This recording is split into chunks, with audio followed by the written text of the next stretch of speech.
देखते हैं कि जो कारक होते हैं, ध्वनि कारक होता है, तो ध्वनि कारक में 15 कारक है। ध्वनि कारक इसमें 15 कारक में हम पढ़ चुके हैं लगभग। इसमें ये जो है अल्पप्राण, महाप्राण, घोष, अघोष और हलंत, ये बहुत मायने रखता है। हिंदी साहित्य में इसका बहुत मायने है। चलिए इसको जानते हैं कैसे, इसका मायने क्या है, कैसे होता है। अल्पप्राण, अल्पप्राण को हम यहाँ लेते हैं, समझ लेते हैं अल्पप्राण होता है क्या। अल्पप्राण, अल्पप्राण क्या है और ये महाप्राण क्या है। तो इसमें देखते हैं कि अल्पप्राण में जो सबसे बोलने का जो स्थान है, हमारी तंत्रिकाएं हैं, जिस स्थान से हम लोग बोलते हैं उस स्थान में सबसे ज़्यादा यदि बोलने में झंकृत होता है तो उसको हम अल्पप्राण कहते हैं, ठीक है। और इसको कहते हैं महाप्राण। महाप्राण क्या है भाई, जिसमें अल्पप्राण बोलने के बाद या अल्पप्राण के अलावा जितने भी अक्षर को हम बोलते हैं, जितने शब्द को हम पढ़ते हैं, और उसमें हमारी तंत्रिकाएं जो है सबसे ज़्यादा झंकृत नहीं होकर के कम झंकृत होती हैं, तो समझना कि ये महाप्राण है, ठीक है। अब कह रहा है कि कौन कौन है अक्षर भाई इसमें, तो पहला, तीसरा, पांचवा, अंतः, अस्त और हकार की ध्वनि इसमें नहीं रहती। हकार का मतलब उसमें, हकार मतलब उसमें उसमें की जो ध्वनि है, जो साउंड है, आ जाता हो। तो इसमें अल्पप्राण में हकार की ध्वनि नहीं रहती है। तो सबसे पहले इसको समझ लेते हैं कि पहला, तीसरा, पांचवा होता है क्या, अक्षर क्या है। तो मान लीजिए क का लिखते हैं हम, क, ख, ग, घ और अंगा, ठीक है। तो इसमें कह रहा है कि पहला ये हो गया आपका, ठीक है, तीसरा ये हो गया आपका, पांचवा ये हो गया आपका, तो ये इसके बाद होता है अंतः अस्त।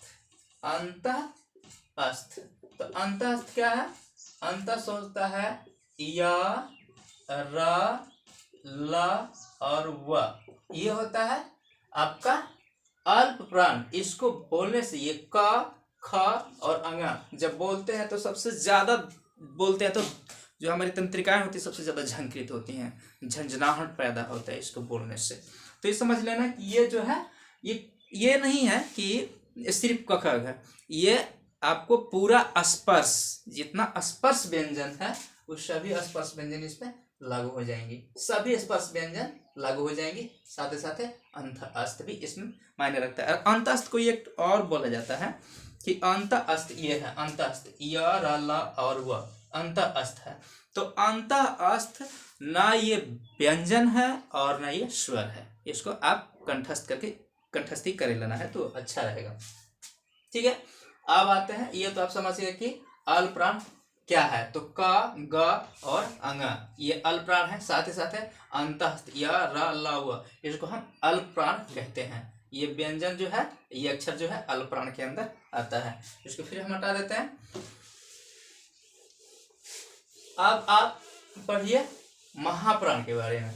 तो महाप्राण क्या होता है, महाप्राण जो होता है, इसके आगे लिखा हुआ है, पढ़ भी सकते हैं कि महाप्राण। तो महाप्राण क्या है, कह रहा है कि दूसरा, चौथा और ऊष्म व्यंजन, इसमें हकार की ध्वनि नहीं रहती है। तो पहला मतलब दूसरा और चौथा, दूसरा और चौथा जो अक्षर होता है सभी ऊष्म व्यंजन लेकर के, तो ऊष्म व्यंजन बोल, सॉरी, ये जो है स्पर्श व्यंजन। स्पर्श व्यंजन मतलब क से लेकर के म तक और ये ल, इसको हम बोलते हैं स्पर्श व्यंजन। तो स्पर्श व्यंजन में कह रहा है कि दूसरा और चौथा, दूसरा और चौथा क्या है, मान लीजिए क हम लिखते हैं फिर क, ख, ग, घ और अंगा, ठीक है, लिख दिया। इसमें कह रहा है कि दूसरा होता है ख, चौथा होता है आपका घ और होता है ऊष्म व्यंजन। ऊष्म व्यंजन क्या है भाई, ऊष्म व्यंजन जो है जिस व्यंजन को बोलने में, जिस अक्षर को बोलने में गर्म हवा का निकास होता है ध्वनि में, तो उसको हम ऊष्म व्यंजन कहते हैं। ऊष्म व्यंजन क्या है, तलाबी स, मूर्धन्य स, तलाबी स, मूर्धन्य स, दांती स और ह, ये आपका ऊष्म व्यंजन है। इसमें हकार की ध्वनि नहीं रहती है। हकार की ध्वनि नगण्य रहता है, हकार की ध्वनि इसमें रहती ही नहीं है। ये आपको कंठस्थ याद करके रखना होगा, ठीक है, तभी साहित्य को आगे पढ़ने में और पढ़ाने में और जानने में आपको सुलभ होगा। ठीक है, अब आते हैं कि ये तो ये अल्पप्राण पहले आपको बता चुके। यही जो लाइन है, ये जो लाइन लिखे हैं, इसी लाइन से आपको पकड़ में आएगा कि क्या चीज है अल्पप्राण, और इस लाइन को पढ़ने से आपको ये पता चलेगा कि क्या होता है अल्पप्राण। ठीक है, जबकि हम उदाहरण के द्वारा आपको बेहतर ढंग से बता चुके हैं। यदि आपको समझ में नहीं आ रहा हो तो उसको आप कीजिएगा, हमको बताइएगा, हम दूसरे तीसरे तरीके से हम बताने की कोशिश करेंगे। ठीक है, अब आइए घोष और अघोष। घोष वर्ग क्या?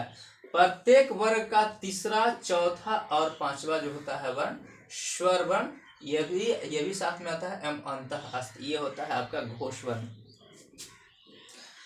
घोष वर्ण का आपको पढ़ा देते हैं।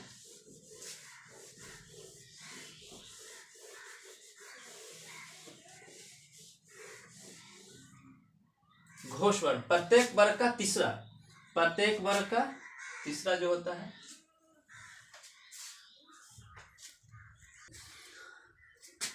तो ऐसे देखते हैं। घोष क्या है? प्रत्येक वर्ग का तीसरा, चौथा और पांचवा। प्रत्येक वर्ग का इसे लेते हैं हम क, ख, ग, घ और अंग। ठीक है, अब कह रहा है कि स्वर वर्ण, साथ में स्वर वर्ण भी होना चाहिए, तो पूरा का पूरा स्वर वर्ण ही पकड़ लेते हैं हम। इसके बाद ह होना चाहिए, तो स्वर वर्ण यहाँ लिखेंगे स्वर वर्ण। ठीक है, इसके बाद लिखेंगे ह, इसमें ह आ रहा है। इसके बाद लिखेंगे अंतःस्थ, तो अंतःस्थ यहाँ पे आ जाएगा। अंतःस्थ में होता है य, र, ल और व, ये होता है आपका, ये होता है आपका घोष वर्ण, ये घोष है। अब आपको क्लियरेंस समझ में आ जानी चाहिए घोष क्या होता है। घोष वो अक्षर है जो प्रत्येक वर्ग माने क का भी, ख का भी, माने पूरा स्पर्श व्यंजन ले लीजिए, इ और ल भी साथ में ले लीजिए, इ और ल माने अंतःस्थ ले लीजिए, और क्या कहते हैं क से लेकर के म तक ये सारे अक्षर ले लीजिए, तो ये सारे होता है घोष वर्ण। ठीक है, इसमें होता है कि प्रत्येक वर्ग का तीसरा, चौथा, तो प्रत्येक वर्ग का तीसरा, चौथा